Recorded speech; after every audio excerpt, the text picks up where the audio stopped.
प्यारे दोस्तों नमस्ते। मैं सुनाने जा रही हूँ भगवान गणेश जी और उनकी परम भगत अंधी बुढ़िया माई की कहानी। तो प्रेम से बोलिए गणेश जी भगवान की जय हो। प्राचीन समय की बात है दोस्तों। एक गांव में मीरा नाम की एक बुढ़िया अपने परिवार के साथ रहा करती थी। बुढ़िया के परिवार में उसके 2 बेटे और एक बहू थी। मीरा के बड़े बेटे की शादी हुए कई वर्ष हो गए थे, लेकिन वो अभी तक भी निसंतान था। उसके कोई संतान नहीं हुई थी और मीरा की दोनों आंखों में मोतियाबिंद उतर आया था। इस कारण मीरा को कम दिखाई देता था। मीरा गणेश जी भगवान की बहुत बड़ी परम भगत थी। वो सबसे पहले गणेश जी भगवान की पूजा पाठ किया करती थी। उसके बाद ही वो घर के और काम करती थी। ये उसका नियम था। गरीबी के कारण उसके घर की हालत भी कुछ ज़्यादा अच्छी नहीं थी। ऐसे ही दिन बीत रहे थे। एक दिन उसका बड़ा बेटा उससे कहने लगा, माँ, इस गांव में ज़्यादा काम करने को नहीं है। घर का गुजारा भी सही से नहीं चल पा रहा है। मैं ऐसा सोच रहा हूँ कि शहर जाकर और वहीं पर काम करूँ। मीरा बोलती है, ठीक है बेटा, तू कमाने के लिए शहर चले जा और तेरा छोटा भाई यही अपने गांव में रहकर कुछ कर लेगा। हाँ माँ, ये बिल्कुल ठीक रहेगा। तभी छोटा बेटा भी आ गया। छोटा बेटा बोला, भैया, भाभी ने बताया तू शहर जा रहा है और वहीं पे काम करोगे। तभी बड़ा भाई बोला, हाँ छोटे, शहर जाकर कोई काम करूँगा और तुम यहाँ गांव में रहकर माँ की देखभाल करना। तो छोटा बोलता है, ठीक है भैया, आप आराम से शहर जाइए। यहाँ माँ की फिक्र मत करिए, माँ के साथ मैं हूँ। मैं इनका खूब अच्छे से ध्यान रखूँगा। ये बात सुनकर बड़ा बेटा चला गया और अब इधर छोटा बेटा ही घर की सारी जिम्मेदारियां संभालने लगा। छोटे बेटे ने गांव में एक परचून की दुकान खोल ली। वो सुबह से शाम तक बैठकर दुकानदारी करता और शाम पड़ते ही घर के जरूरत का सामान खरीदकर घर पर लौट आता। ऐसे ही एक दिन की बात है। रात के समय ये तीनों ही खाना खा रहे थे। मीरा की आंखों में मोतियाबिंद रोग होने के कारण उसे कुछ दिखाई नहीं दे रहा था और ना ही वो खाना खा पा रही थी। खाना खाते समय कभी तो उसका हाथ प्लेट से टकराता और कभी कटोरी से टकराता और कभी गिलास से टकरा जाता। सास का ये हालत देखकर बड़ी बहू कहती है, देवर जी, माँ जी को तो अब कुछ भी दिखाई नहीं देता।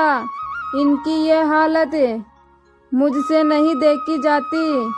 हाँ भाभी, मोतियाबिंद रोग के कारण माँ की आंखें पूरी चली गई हैं। अब हम इनमें क्या कर सकते हैं। तभी बड़ी बहू बोली, मैं तो कहती हूँ इनको एक अच्छे से डॉक्टर के दिखाओ। क्या पता इनका इलाज होने पर इनकी आंखें बिल्कुल ठीक हो जाए। भाभी, काश मेरे पास इतने पैसे होते तो मैं कल ही माँ को डॉक्टर के ले जाता। ये बातें सुनकर मीरा बोली, अरे बेटा, हम गरीबों के पास ढंग से खाने के लिए रोटी तो है नहीं और मेरी आंखों का इलाज भला कैसा होगा। शायद मेरे गणपति जी की यही इच्छा है, मैं इस संसार को अब ना देखूं। ये बात सुनकर बड़ी बहू बोलती है, माँ जी, आप चिंता मत कीजिए, मैं आपकी आंखें बनकर आपके साथ रहूंगी। ऐसे ही दिन बीत रहे थे। एक दिन की बात है, पड़ोस की एक लड़की मीरा के पास आई और मीरा से कहने लगी, दादी, आज हमारे घर में गणेश जी की पूजा है। माँ ने आपको घर पे बुलाया है, आप मेरे साथ मेरे घर पे चलिए। तब मीरा बोली, अरे बिटिया, अभी तू अपने घर पर जा, मैं थोड़ी देर में आ जाऊंगी। ठीक है दादी, मैं जाती हूँ, आप आ जाना। वो लड़की चली गई। मीरा अपनी बहू से कहने लगी, बहू, आज हमारे पड़ोस की कांता के घर गणेश जी की पूजा पाठ है। मैं जरा कांता के घर जा रही हूँ पूजा में शामिल होने। तू पीछे से अपने घर का ख्याल रखना। यह बात सुनकर बड़ी बहू बोलती है, माँ जी, आपको वहाँ जाने में दिक्कत होगी, मैं आपको कांता के घर छोड़ आती हूँ। मीरा बोली, अरे नहीं नहीं बहू, तू अपना काम कर, मैं अकेले चली जाऊंगी। यह कहकर मीरा कांता के घर जाने के लिए अपने घर से निकल गई। लाठी टेकती हुई मीरा कांता के घर की तरफ चलने लगी। सड़क पर एक गड्ढा था। गड्ढे में मीरा का पैर पड़ गया और वो धड़ाम से नीचे गिर गई। हाय मैया, हाय मैया, मर गई रे, मैं तो मर गई रे। ऐसे कह कहकर वो रोकर वो जोर से चिल्ला रही थी।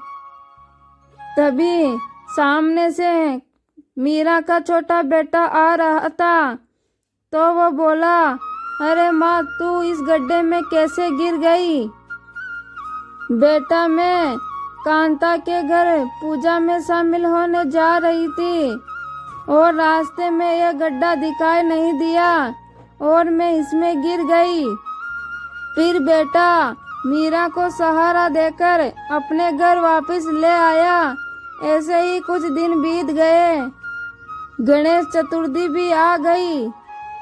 मीरा और उसकी बहू विधिवत गणेश जी की पूजा पाठ करने लगी और खीर का प्रसाद बनाकर गरीबों में बांटकर पूजा का कार्यक्रम संपन्न किया।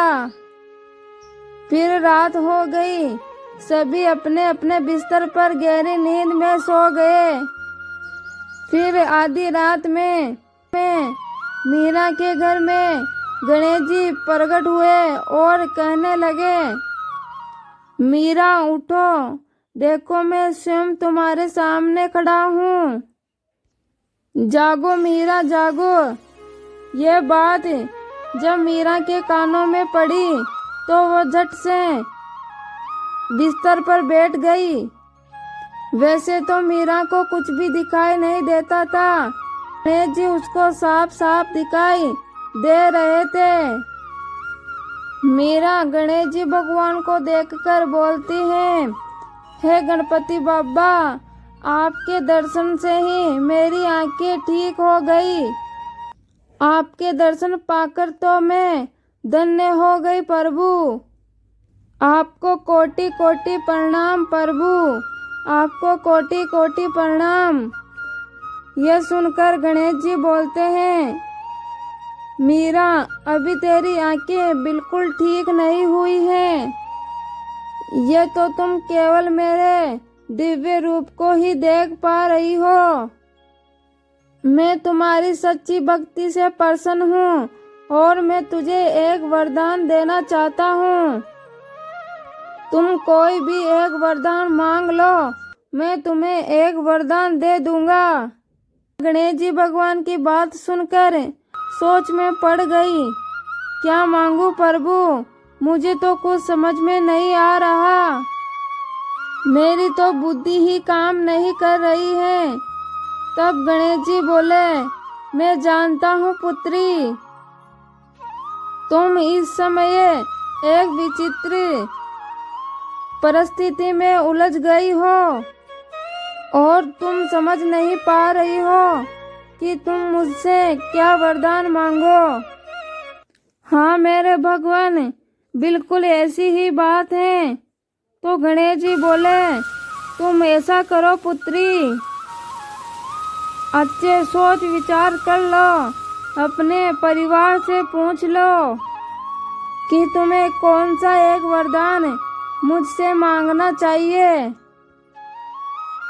मैं 2 दिन बाद फिर से आऊँगा, फिर तू मुझसे वरदान मांग लेना। यह बात कहकर गणेश जी भगवान वहाँ से अंतर्ध्यान हो गए और मीरा फिर से सो गई। अगले दिन सुबह उठने के बाद मीरा ने अपनी बहू से गणेश जी के वरदान वाली बात बताती है। हे बहू, तू मुझको बता, मैं गणेश जी से क्या वरदान मांगू। तब बहू ने बोला, सासू माँ, आप गणेश जी से एक पोता मांग लेना, यही अच्छा रहेगा। और मीरा फिर अपने छोटे बेटे से पूछती है, बेटा, रात गणेश जी मेरे पास आए थे और एक वरदान मांगने को कहे थे। तू बता बेटा, मैं उनसे क्या मांगू। तो छोटा बेटा बोला, माँ तुझे पता ही है अपना घर कितना गरीब है, हमें धन की बहुत आवश्यकता है। तू ऐसा काम कर माँ, गणेश जी से बहुत सारा धन मांग लेना। यह बात कहकर छोटा बेटा वहाँ से चला गया। मीरा दोनों की बातों में सोच में पड़ गई।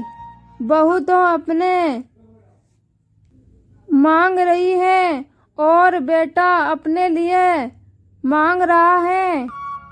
अब मैं क्या करूं प्रभु। फिर थोड़ी देर बाद मीरा की पड़ोसन कांता मीरा से मिलने आई। तो मीरा ने गणेश जी की सारी बात कांता को बता दी। अब तू ही बता कांता, मैं गणेश जी से क्या वरदान मांगू। चाची, मेरे हिसाब से तुझे अपनी आंखों की बहुत जरूरत है, इसलिए तुम आंखें ठीक होने का वरदान ही मांग लेना। कांता की बात सुनकर मीरा गहराई से कुछ सोचने लगी और फिर रात हो गई। मीरा गणेश जी के आने का इंतजार कर रही थी। फिर आधी रात में गणेश जी प्रकट हुए और पूछने लगे, तो मीरा बताओ मुझे, तुम क्या वरदान मांगना चाहती हो।